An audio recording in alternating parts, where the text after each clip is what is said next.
नमस्कार मंडळी, अखंड हरिनाम सप्ताह भाग 3 मध्ये आपलं स्वागत आहे। 18 अध्याय म्हणजे संपूर्ण ज्ञानेश्वरी वाचून झाल्यानंतर अखेर वेळ आली होती दीप प्रज्वलनाची। खूप दिवसांचे हरिपाठ, खूप दिवसांचे कीर्तन, खूप दिवसांचं वाचन आता सांगतेला येऊन पोहोचलं होतं।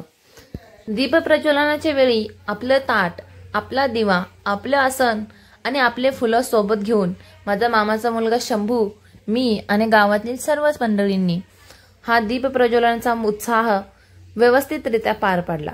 त्यावेळेस ज्ञानेश्वरीच्या उरलेल्या 5 ओव्या आणि पुढील 5 ओव्या वाचण्यात आल्या।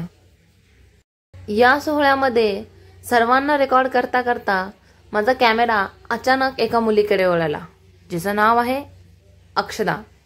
If you start the camera she will act like she is a beauty queen, you know. So पारंपरिक ते आधुनिकतेकडे जाणारा माझा हा ज्ञानेश्वरीचा प्रवास अखेर शेवटास येऊन पोहोचला होता। दुसऱ्या दिवशी ग्रंथराज ज्ञानेश्वरीची भव्य दिव्य अशी पालखी काढण्यात आली होती।